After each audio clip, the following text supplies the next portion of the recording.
Está con nosotros Ruth Hidalgo, directora de la Corporación Participación Ciudadana, Mauricio Alarcón, director ejecutivo de la Fundación Ciudadanía y Desarrollo, y está también con nosotros Boris Cornejo, fundador y expresidente de la Fundación Esquel.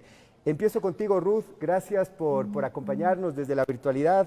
Ruth es licenciada en Ciencias Jurídicas, abogada y doctora en Jurisprudencia por la Pontificia Universidad Católica de Quito, además de mediadora de conflictos.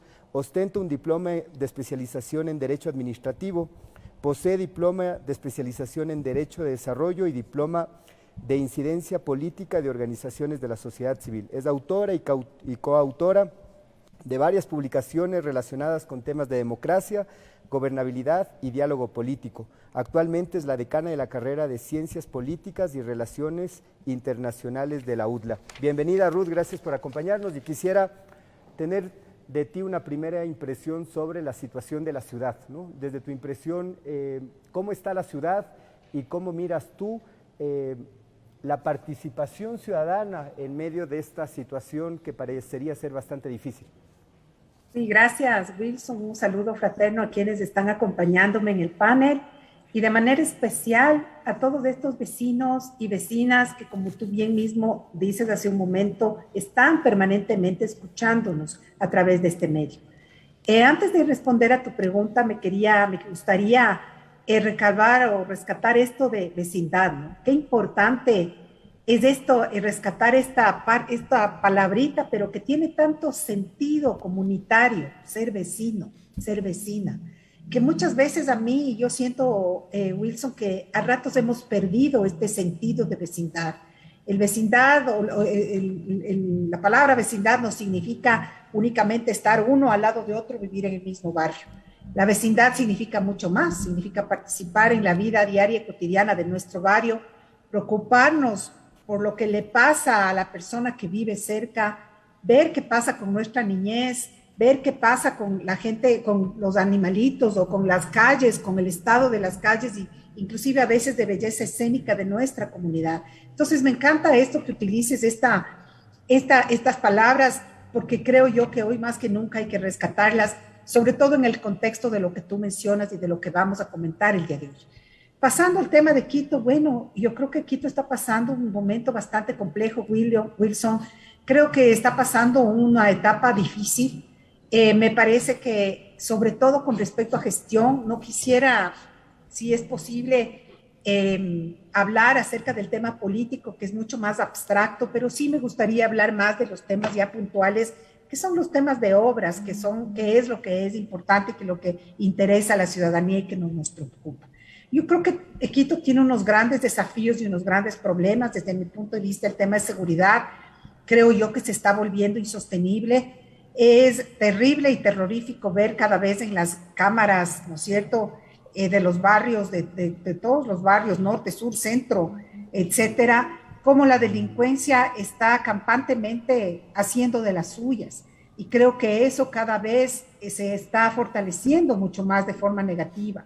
Y eso definitivamente afecta no solamente la imagen, no solamente la seguridad, pero sobre todo afecta la identidad y sobre todo afecta esta adhesión que nosotros deberíamos tener como quiteños a la ciudad.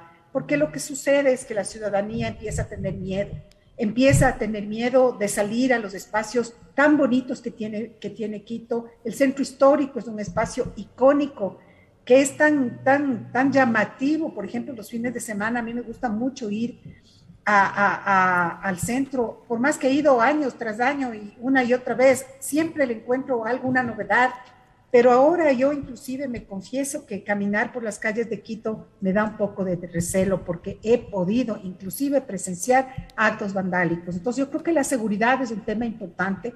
Yo creo que otro tema importante también es qué hacer con los emprendimientos y cómo hacer desde Quito mismo, desde quizá la gestión local, para reactivar también la economía, que esto es un tema tan importante, ¿no? Y tan difícil en este momento de tratar y que nos interesa a todos.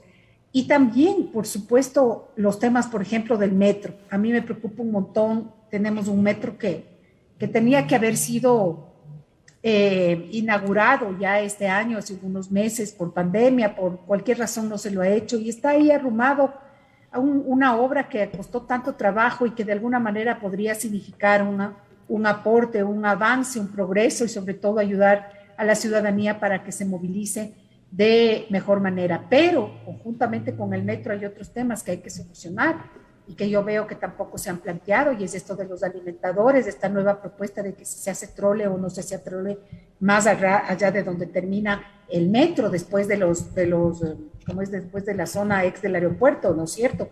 ¿Qué pasa con esas otras zonas? Y bueno, y además está lo que tú mencionabas al principio. ¿Cuál es el rol de la sociedad civil, de los ciudadanos ante estos problemas? ¿Tenemos capacidad o deberíamos tener capacidad de articularnos de alguna manera en algunas células para presionar al gobierno local o para visibilizar los problemas que más nos preocupan? ¿Qué rol tiene, por ejemplo, las asambleas ciudadanas? ¿Qué rol tienen estos espacios barriales? Yo he visto la semana pasada que se están organizando para defenderse contra la delincuencia, que me parece muy bien, pero también tiene sus riesgos porque puede irse desde las manos estos ajusticiamientos a los ladrones porque no está la policía. Entonces también es complicado eso. Entonces, ¿cuáles son los mecanismos que hoy existen? ¿Qué pasa con el mecanismo de silla vacía?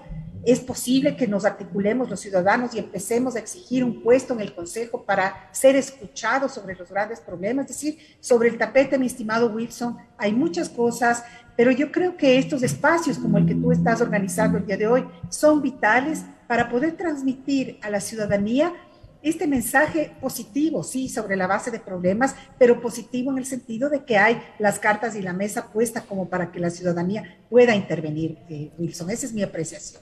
Queremos dar la bienvenida a este panel a Mauricio Alarcón. Mauricio es director ejecutivo de la Fundación Ciudadanía y Desarrollo. Él es abogado, máster en Dirección y Gestión Pública, así como en Acción Política, Fortalecimiento Institucional y Participación Ciudadana en el Estado de Derecho. Fue miembro suplente de la Asamblea Nacional Constituyente del Ecuador y asesor constitucional en el Consejo de Participación Ciudadana.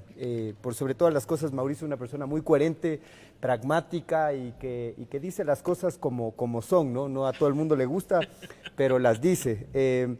Mauricio, gracias por estar aquí. Y sobre el diagnóstico de Ruth, ¿no? Ella nos señala estos problemas de la inseguridad, problemas sociales, señala problemas económicos que afectan a los emprendedores. ¿Cómo encontrar soluciones a estos problemas? Justamente desde lo que tú conoces muy bien, que es la participación ciudadana.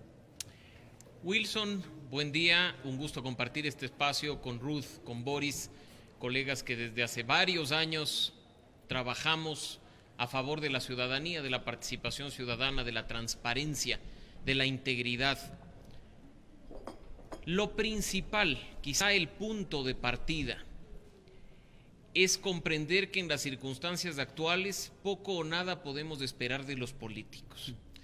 Si nosotros no nos encargamos como ciudadanos de recuperar la ciudad, difícilmente vamos a lograr que quienes dicen representarnos lo hagan en nuestro nombre.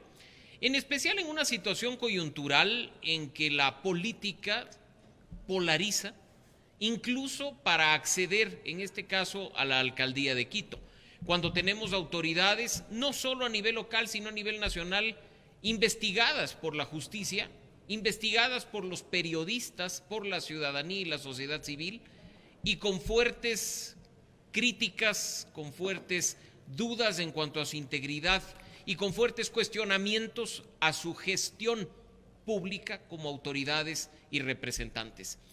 Creo que en este momento lo lógico y lo sensato, sobre la base de lo que ha dicho Ruth, es tener en cuenta que nos corresponde a nosotros ocupar los espacios. No esperar, como bien se decía, de los políticos que tomen decisiones que nos beneficien, cuando al parecer están simplemente ocupando su tiempo en decidir su futuro personal o el de sus alianzas políticas.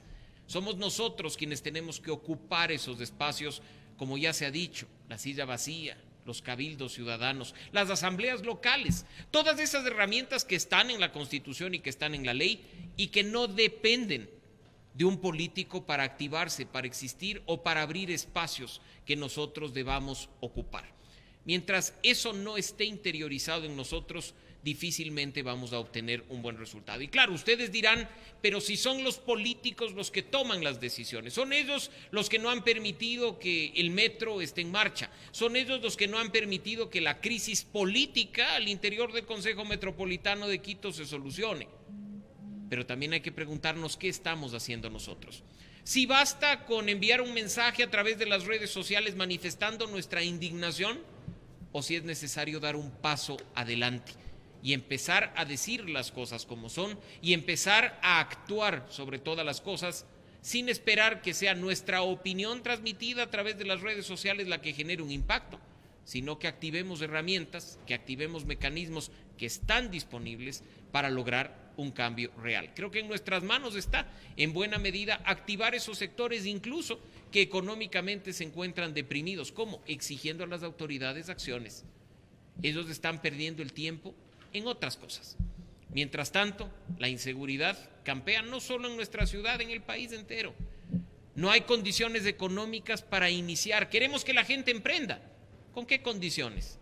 Con las condiciones de una economía pre-pandemia que en ese momento eran favorables y que hoy son críticas y necesitan otro tipo de incentivos. Empecemos a trabajar en equipo y sobre todo recuperemos, más allá de ese sentido de vecindad que acertadamente nos decía Ruda hace un momento, el sentido de solidaridad. Los quiteños éramos muy solidarios, nos apoyábamos mucho entre nosotros, pero si ni siquiera nos damos el tiempo de conocer a nuestros vecinos, poco o nada podemos esperar de arrimar el hombro cuando quien está a pocos metros de distancia en nuestro barrio, en nuestro edificio, en nuestro condominio, necesita ayuda.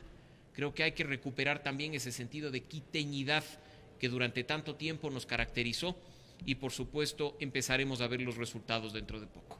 Yo quiero recoger las palabras de Mauricio Alarcón: los políticos no van a resolver nuestros problemas porque no conocen nuestros problemas o porque no les interesa resolver nuestros problemas. Tenemos que ser nosotros mismos, informados, organizados y movilizados, los protagonistas del cambio. Ya lo decía Mauricio, impulsar los mecanismos de democracia directa, iniciativa popular normativa, cabildos populares, incluso revocatoria de mandato, ¿no? Que es otro de los mecanismos que tenemos los ciudadanos cuando no estamos de acuerdo con las decisiones que toman las autoridades.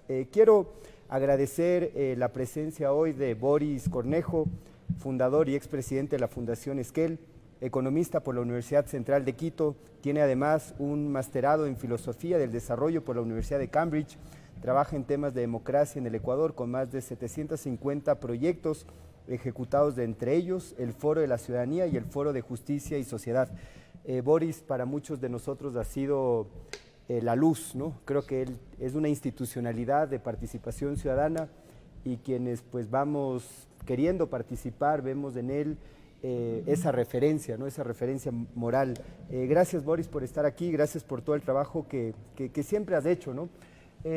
Boris, parecería que estamos en una ciudad a blanco y negro, ¿no? Una discusión dicotómica, estás de un lado o del otro. Y yo me pregunto, Boris, tú que has impulsado desde siempre el diálogo, el consenso, el establecer puntos en común, ¿es posible hacerlo? ¿Hay las condiciones para favorecer este diálogo honesto, plural, que nos permite encontrar respuestas a los desafíos que estamos enfrentando los quiteños y quiteñas? Gracias por estar aquí. Muchas gracias, Wilson, por esta oportunidad de compartir este panel con queridos y reconocidos ciudadanos y amigos. Ruth, Mauricio y tú mismo. Yo quiero previamente responder tu pregunta.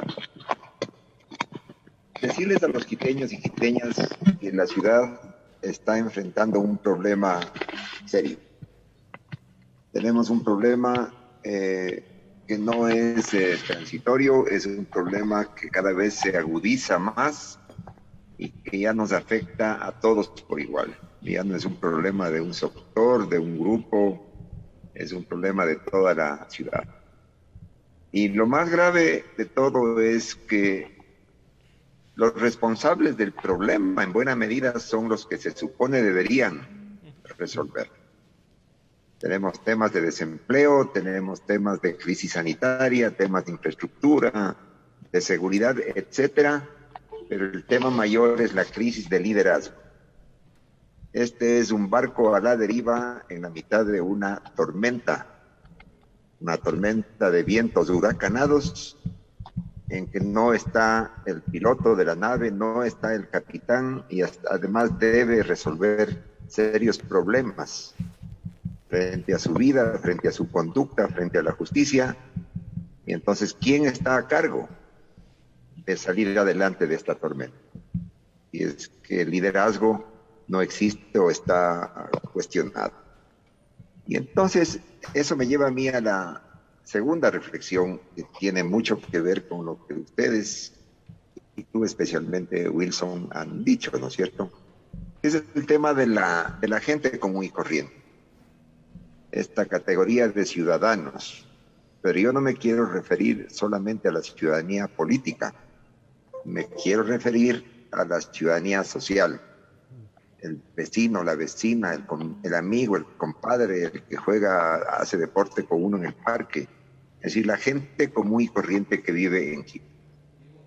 Esa gente común y corriente tiene que activarse, tiene que sacudirse, porque no podemos esperar a que mientras el liderazgo de la ciudad resuelve sus propios problemas, el resto estemos absolutamente desatendidos, ignorados, en una actitud y conductas incluso de sálvese quien pueda.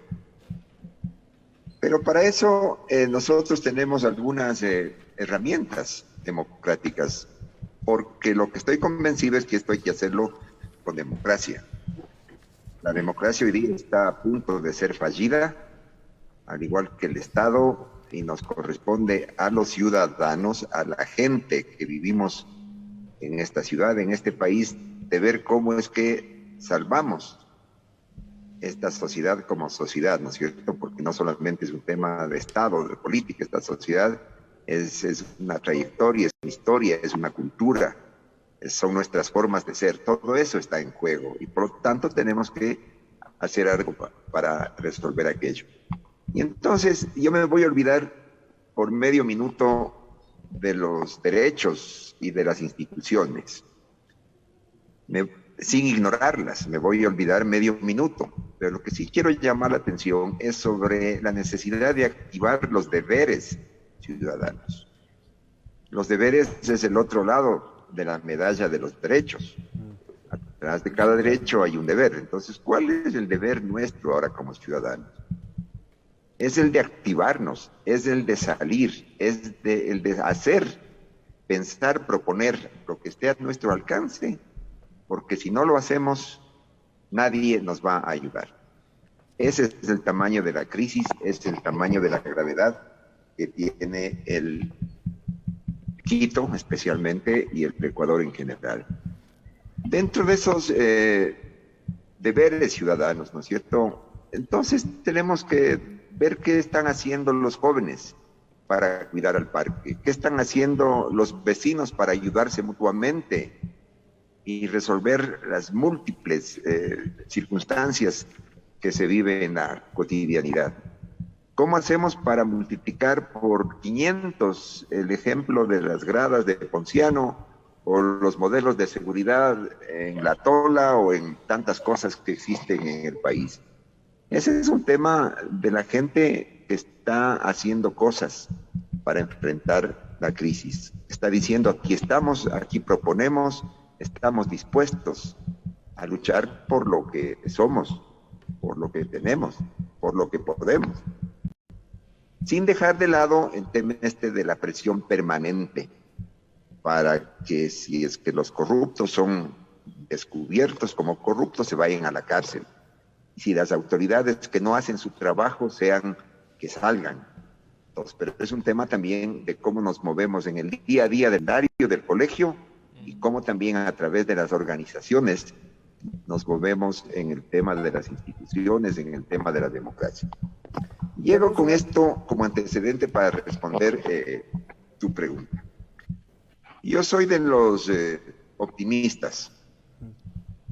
Y el optimismo para mí significa que hoy que las cosas están tan mal, es la mejor oportunidad para que abandonemos esas formas de ser cómodas que esperan que alguien resuelva los problemas por nosotros y que nos resolvamos a sentarnos en una mesa, a tener conversaciones difíciles con gente que no es igual a uno, que no piensa como uno, que no cree en las cosas que uno cree, pero hay que sentarse a esa mesa para identificar el problema, poner información y escucharnos porque todos tenemos alguna idea y actuando colectivamente quizás podemos resolver el tema.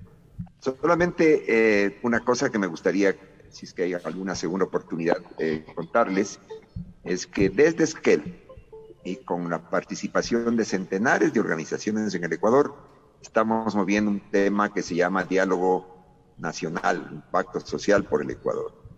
Y ahí hay espacios. Qué bueno sería que uno de esos espacios lo podamos meter algunos de los temas que suceden en Quito. Hay métodos, hay experiencia. Ahora la posibilidad es identifiquemos a aquellos que quieren sentarse para ver entonces cómo resolvemos los temas con una visión más plural y el tema de la convocatoria de esta reunión, ¿no es cierto?, más participativa. La participación para mí no solamente es un derecho, para mí especialmente la participación es un deber. Gracias, Wilson. Yo como Boris también me considero un optimista y ese optimismo viene de la gente que uno va conociendo en el camino y que le van transformando. Gente como Ruth, como Mauricio, como Boris, que son incansables luchadores de la participación ciudadana. Tenemos una llamada telefónica. Muy buenos días, vecino, vecina. Mi nombre es Wilson Merino. ¿Cuál es su nombre? ¿De qué sector nos llama? ¿Y cuál sería su pregunta? Buenos días. Mi nombre es Elizabeth Ortiz. Vivo en Calderón. Les estoy escuchando y realmente aplaudo que personas ya que han tenido un caminar en esta vida estén planteando soluciones a esta crisis tan que esto me hace recordar cuando en los años 70 todo el pueblo decidió la democracia. Asimismo, tenemos que ahora formar una espiral donde salgamos de esta coyuntura, de todos estos tipos de problemas, para que todo el pueblo, los indiferentes, las personas que dicen, yo no vivo de la política, es culpa del Correa, es odio acá, déjele 100 días que trabaje al presidente, nada justifica. Nada justifica porque estamos viendo día a día cómo Lazo y su gobierno nos está repartiendo la pobreza. Sobre todo los niños, que es la parte más débil de la sociedad. La violencia, la delincuencia, si yo precisamente solicité a la policía que por favor venga a un punto seguro, en reunión dijeron que no hay elementos. Entonces, que tenemos que cuidarnos, que no tenemos que salir por ese sitio si sabemos que hay delincuencia. Entonces le dije, señor policía, entonces lo único que quiere es que estemos en la casa. Y usted y su trabajo, si usted también es un servidor público, y son los que mejor ganan. Entonces, todos esos temas ahora, por ejemplo, la gente tampoco confía en líderes, porque los líderes... no olvidemos lo que pasó en octubre. Simplemente entraron en negociación y se acabó. Yo propongo de mi parte es que la única forma que esto la superemos es que se vaya tejiendo un tejido del pueblo, proponiendo que los presidentes de los barrios comiencen a reuniones, porque, discúlpeme, por más nombres, diplomas, pero si la persona no tiene sus principios de honestidad, nos ha llevado así al país. Estamos ahorita con una situación donde los bancos usuran, donde no hay empleo, donde los dueños de las empresas no tienen ningún tipo de consideración ni de nada, sino primero es aquí sálvese quien pueda, y no funciona así la vida. Estamos en plena pandemia donde tenemos que formar una red que venga desde abajo, desde el pueblo, no con líderes de fundaciones ni con personas que tienen academia. Yo pregunto, la Universidad Católica está presente, pero ahí también hay, ¿cómo es?, el despacho de abogados. ¿Por qué también no ponen denuncias? Por ejemplo, que en la fiscalía, estamos con una fiscalía que salen los ministros haciendo tanta situación, pero la fiscal no hace nada. Entonces yo creo que todos tenemos que meter la mano en esta situación. Caso contrario, llegaremos a ser como México. México es uno de los países más violentos. Ahorita en Canadá ya puso restricción que no vengan el turismo acá a Ecuador. Entonces mi pregunta es, ¿por qué no se activan a todos los presidentes de los barrios? Porque esa es la vecindad y hagamos una minga. Comencemos con una minga, más no simplemente líderes de aquí y de allá, y realmente la gente, con uno que conversa con el vecino, no crea a nadie. Entonces, realmente necesitamos que sí se abra esta coyuntura, pero abrámosle de una forma que vaya creciendo desde las bases hasta que le supere a los líderes, le supere a la persona que está ahorita en el gobierno, que realmente nos está llevando a una pobreza peor. Muchas gracias, entonces, vecina, por su... Muchas gracias, vecina, por su llamada. Me parece que usted ha topado un tema muy importante, que es la confianza como el elemento central para el trabajo colaborativo, ¿no? Ruth, vuelvo contigo. Parecería que las prioridades de los políticos y las prioridades de los ciudadanos no van por el mismo andarivel. Mientras a los políticos les interesa el quítate tú para ponerme yo, el que haya un hotel bacán con desayuno incluido para poder llegar. Los problemas de los ciudadanos son el desempleo, cómo parar la olla, la inseguridad, ¿no? Yo te pregunto, ¿cómo podemos motivar una participación ciudadana efectiva, auténtica, espontánea, para ir poco a poco abordando estos problemas estructurales que vivimos los ciudadanos, ¿no? ¿Es posible pensar en que esto se dé en medio de una ciudad y un país tan polarizado? Sí, me parece que lo que ha comentado la vecina que nos llamó hace un momento es súper importante, Wilson. Y es unido a algo que dijo también Boris, que me gustaría puntualizar. Justamente la vecina nos habla de esta necesidad de organizarse desde el pueblo, ¿no es cierto? Ella habla de que debería ser momento de formar una red, dice ella, desde el pueblo, y yo creo que es absolutamente oportuno, pero sobre todo absolutamente válido ese pensamiento y sobre todo esa propuesta. Desafortunadamente, digo, yo tengo la deformación de ser abogada y yo siempre busco las ideas que vayan de acuerdo con la normativa establece. Y yo sí creo que la ley sí tiene o al menos nos muestra algunos mecanismos a través de los cuales la ciudadanía puede hacer efectiva esta participación. Yo hablaba hace un momento de las asambleas barriales, ¿no es cierto?, de las asambleas ciudadanas, de los cabildos, estas iniciativas que se han perdido, y yo creo que se han perdido por varias razones, no solamente por falta de liderazgo, como decía Boris, pero también la pandemia nos ha atravesado desde el 2020 tan fuertemente que nos ha quitado también todas estas buenas prácticas que teníamos a veces democráticas antes de la pandemia, y nos ha quitado esa posibilidad. Pero tu pregunta muy oportuna va hacia, bueno, ¿qué hacemos? Ciertamente ahí, para mí, hay dos problemas importantes que hay que superar. Uno, lo que ya decía Boris, es decir, desafortunadamente nos faltan liderazgos, y estos liderazgos, sobre todo liderazgos que permeen las necesidades del pueblo. A veces no solamente los políticos no conocen en realidad la situación de las bases. Y cuando hablo bases, hablo justamente de las vecindades, de los barrios. No conocen. Y obviamente hay esta desconexión entre lo que los políticos ofrecen o lo que los políticos quieren y logran versus lo que en realidad necesita la ciudadanía.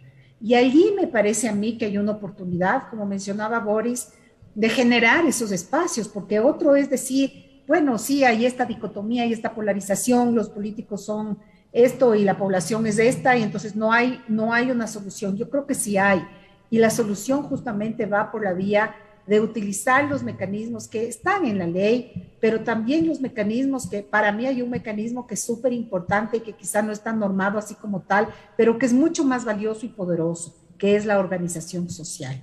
La organización social es tremendamente importante y sobre todo al nivel barrial. Fíjate que muchas veces, muchas de las cosas, de los cambios que se han hecho y que se hacen permanentemente en los barrios, en el sur, en el norte de la ciudad, no se hacen por efecto político ni por ayuda inclusive de las mismas autoridades, se lo hacen porque nace de una iniciativa ciudadana, de los vecinos que se organizan, presionan a la autoridad y muchas veces tienen la respuesta de la autoridad, les ayudan y salen proyectos sumamente importantes, de emprendimientos, de otro tipo de una serie de iniciativas. Y yo creo que en el tema de ir por Quito también y solucionando los problemas más fuertes de Quito, también puede pasar por esa organización social.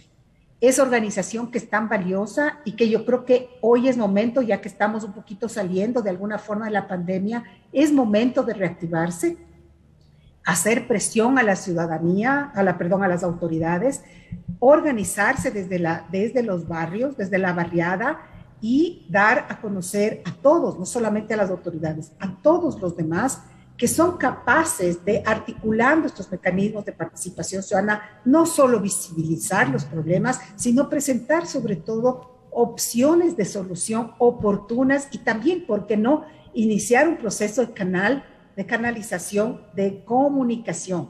Una de las cosas, Wilson, que es un problema sistémico en el Ecuador y en Quito también, es esta lejanía que se tiene de las autoridades hacia la ciudadanía. Los temas no son ciudadanizados, los temas no son conocidos, se toman decisiones muchas veces que cambian los estados o los estilos de vida de la colectividad, de un barrio y de una ciudad, y no son consultados los ciudadanos o quienes van a ser cambiados sus formas y estilos de vida. Entonces, ¿qué mejor que organizar estos espacios y gestionar esta cercanía, este puente que entre la ciudadanía y las autoridades? Y yo creo que en eso tiene un rol súper importante la organización social, los barrios, los cabildos, todas estas iniciativas. Y también yo insisto en la aplicación del mecanismo de silla vacía, que puede llegar a ser, si se lo hace adecuadamente, un mecanismo poderoso para que el mismo Consejo Municipal escuche al ciudadano directamente cuál es su sentir respecto a políticas establecidas, a ordenanzas, o simplemente a necesidades que están dejando de ver los propios concejales. Qué importante lo que ha dicho Rudy Hidalgo, la organización barrial y comunitaria para construir oportunidades, ¿no? Hoy Quito necesita oportunidades y eso va a venir cuando nos organicemos. Quiero felicitar también a los vecinos de la Ferroviaria. Estuvimos el viernes anterior en el Parking Day, cómo los vecinos se apropiaron del espacio público con cine comunitario, una feria de emprendedores, pintaron las paredes, sacaron alimentos para los niños. En realidad creo que por ahí pueden haber algunas respuestas. Tenemos una llamada telefónica. Muy buenos días, vecino, vecina. ¿De qué sector nos llama? ¿Cuál sería su pregunta? Muy buenos días. Quiero agradecer la oportunidad que me están brindando para expresarme mediante este mail. Mire, yo quería rescatar lo que la señora de la anterior llamada comentó acerca de que lamentablemente nuestra ciudad se está empobreciendo. Yo, bueno, no suelo salir muy seguido, pero la semana pasada era que salí y uno en las calles lo único que puede observar es mendicidad. Lamentablemente a nuestro pueblo, bajo el poder coercitivo del Estado, nos ha reprimido, ¿sí? Yo rescato también las palabras que menciona la expositora sobre que se debería de devolver el poder al pueblo para exponer sus necesidades y que se pueda trabajar bajo estas necesidades. Mire, ahora yo soy una persona que no tengo trabajo. Yo tengo mi profesión de tercer nivel, lamentablemente ya voy para segundo año sin empleo. Los contratos que se están dando ahora es bajo prestación de servicios, ya no se afilia a los trabajadores. ahora inclusive empleados que trabajaban bajo otro tipo de contrato se les está anulando y se les realiza bajo prestación de servicios. Ya no se tiene beneficios de ley. Y lo que generan este tipo de políticas lamentablemente es empobrecer más a la gente. En las calles se ve mendicidad, niños en situación de pobreza, desnutrición infantil, y lamentablemente el pueblo no se da cuenta del poder que tiene en sus manos para poder cambiar este sistema y que podamos resurgir. Porque no es posible que mediante medios internacionales lo único que nos den a entender, den a conocer al Ecuador como un país de delincuencia, en donde hay mendicidad, donde hay sicariato. Somos uno de los países que mayor narcotráfico se produce aquí en el país.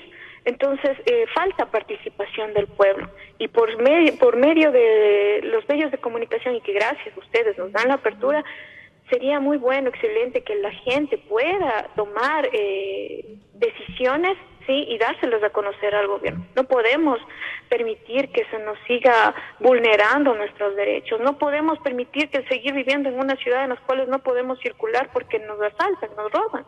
Inclusive ya es terrible. Como le comentaba, yo no salgo a la calle frecuentemente, pero en esta semana que tuve que salir, se suben a un bus de transporte, se suben delincuentes. Entonces, no podemos caminar con tranquilidad, con el miedo por todo lado de que nos pueda suceder algo. Si exponemos nuestras quejas, exponemos cualquier inconveniente, lo único que recibimos es represión. Nuestra vida cada vez está más elevada, el costo de la vida está más elevada, la canasta no alcanza, los sueldos se bajan, se vulneran derechos, ya no te podemos acceder ni siquiera a un servicio de salud, porque ya inclusive del IES les derivan a las casas de salud públicas.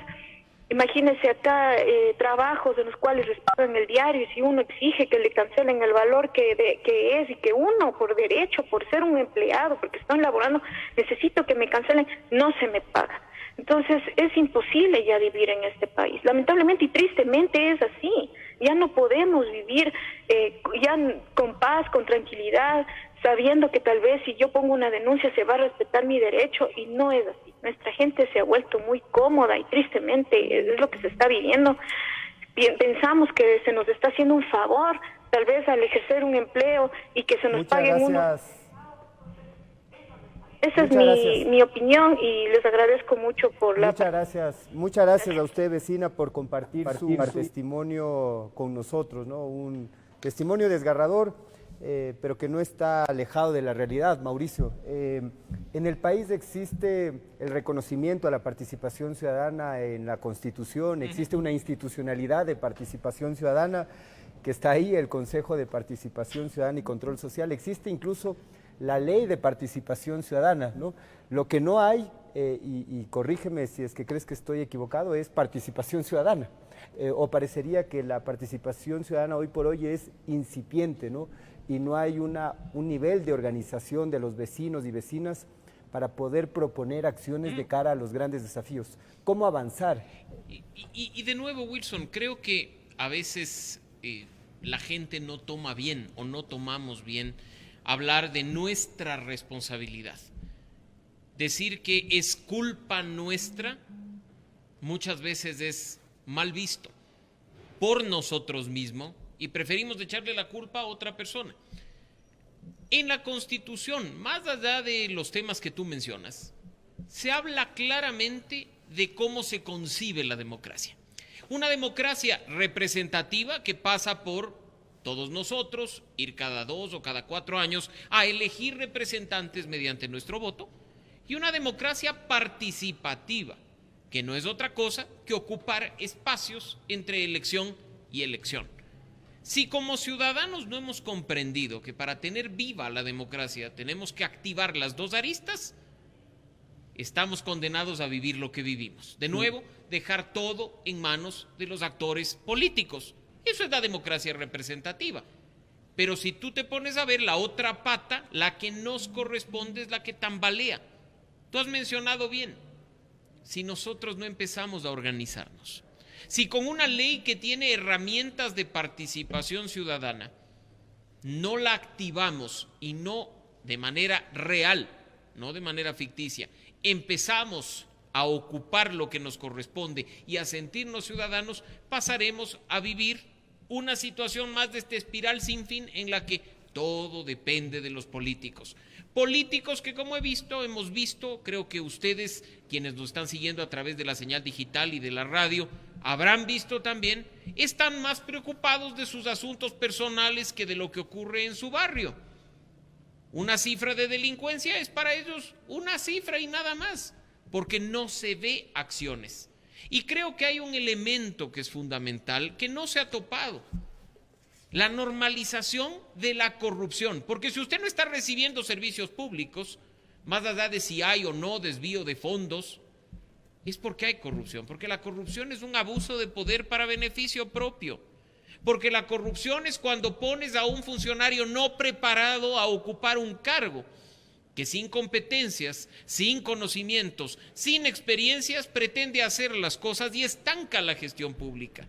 Porque corrupción es además señalar a la gente con el dedo para uno u otro cargo, incluso en un pago de favores. Como tú te apareciste en este proceso y me dijiste que todo estaba bien, pues véngase y usted será pues mi mano derecha, mi asesor, mi compañero, mi secretario. Esa corrupción también nos afecta en el día a día. Esa es la corrupción que genera inseguridad. Esa es la corrupción que mata a la gente, porque muchas veces no visualizamos el impacto que la corrupción tiene en la vida diaria. Y la corrupción mata. En ese sentido es fundamental que dejemos también de normalizar estas malas prácticas y que empecemos a hacerle sentir a nuestros representantes que estamos detrás de cada uno de sus actos, que estamos vigilando qué hacen con nuestros recursos, pero también qué hacen con el ejercicio del poder, que muchas veces se utiliza para pagar favores. De nuevo, en nosotros está la responsabilidad principal. Volvamos a ser ciudadanos activos, dejemos de depender de los políticos que ya hemos visto cómo actúan en detrimento nuestro. Muy importante lo que dice Mauricio Alarcón, ¿no? Estamos en una sociedad donde el problema siempre es del otro, ¿no? El problema de la basura es del uno, el problema del desempleo es del otro, ¿no? Y como él lo ha dicho claramente, mientras no nos reconozcamos como parte del problema, la situación va a seguir siendo muy difícil, ¿no? Este espacio común, esta ciudad la compartimos todos y está en nosotros el poder construir respuestas, ¿no? Apostar por la democracia participativa, ¿no? A través de la organización barrial, como decía Rudy Hidalgo, y sobre todo a través del diálogo. Ya nos decía Boris Cornejo, y vuelvo contigo, Boris, para ir cerrando este programa, la importancia del diálogo. El diálogo es fundamental para conocernos, para ponernos de acuerdo, pero el diálogo no solamente es con los que me caen bien, el diálogo tiene que ser con todos, ¿no? ¿Cómo avanzar en esta iniciativa que tú estás impulsando desde Fundación Esquel, que es el diálogo social?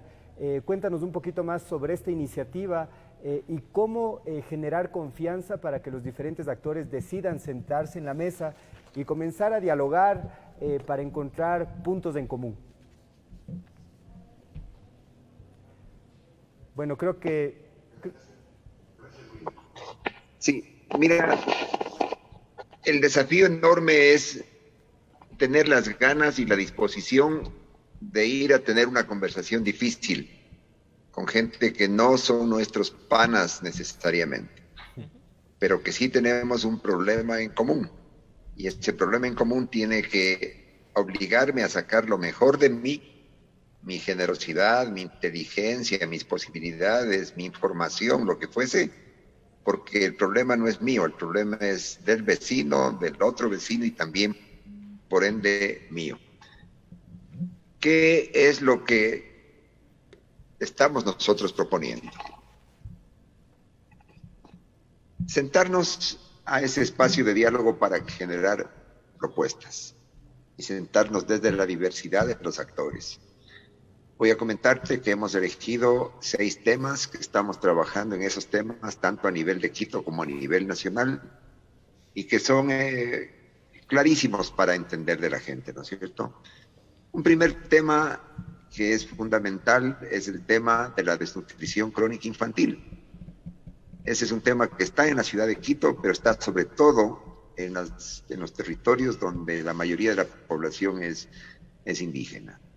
Y esto significa pues que en 20 años, no obstante todas las riquezas que tuvimos, los precios del petróleo a 150, ocupamos hoy día el segundo lugar para abajo, o sea, somos los peores, los segundos peores de América Latina en un tema de desnutrición. Entonces, obviamente, esa es una necesidad que tenemos desde los ciudadanos, porque es el tema de la madre, es el tema de la niña, de la profesora, del padre, del alcalde, del jefe del barrio, del gobierno, para ver cómo se hace eso. Y hasta ahora, las evidencias de que la gente está dispuesta a tratar ese tipo de temas es súper importante. Pero ¿por qué esa actitud de la gente a sentarse a hablar? Porque saben que el tema existe, tienen una suerte de solidaridad con el tema, creen que no puede ser posible que vivamos al mismo tiempo que 3 de cada niños están afectados por esa desnutrición crónica, que no solamente que son chiquitos o flacos, es un tema que no desarrollan sus capacidades cognitivas y después no aprenden en la escuela. ¿Por qué es que ese tema resultó mucho más convocador? Porque afecta a todos. Yo quiero proponer hoy día en este espacio que para Quito armemos una mesa, y con mucho gusto desde la Fundación Esquel apoyamos, para el tema del combate a la corrupción, lo que se está comiendo Quito, los valores de Quito, estas actitudes ciudadanas, la ausencia, ¿no? Todas estas cosas que nos están pasando es por la corrupción. Y eso tiene nombres y apellidos. Y eso tiene procesos judiciales, y eso tiene trampas, y tiene ahí sus pasadizos escondidos. ¿Por qué no convocamos a una conversación sobre eso? Y de esa manera recuperamos el liderazgo que debe ser la ciudad. No estoy hablando necesariamente de autoridades que están hoy día siendo cuestionadas, sino un liderazgo que surja de los barrios, del vecino, de la vecina, de las organizaciones de producción, de la inteligencia que está en Quito con todas las universidades. ¿Por qué no algo que nos una? Y como al igual que en el ejemplo que puse de la desnutrición crónica, nos convoque para sentarnos en esa mesa. Tenemos que hacer muchas cosas en educación, en salud, en el tema de la seguridad social, que es un tema tan crítico, en el empleo, y con esto me refiero a las 2 señoras vecinas que llamaron por teléfono. Sí, hay un tema gravísimo. 7 de cada 10 jóvenes no tienen empleo ni formal ni informal. Simplemente no hay futuro para esos jóvenes. Y entonces, ¿por qué no nos sentamos a ver qué se necesita?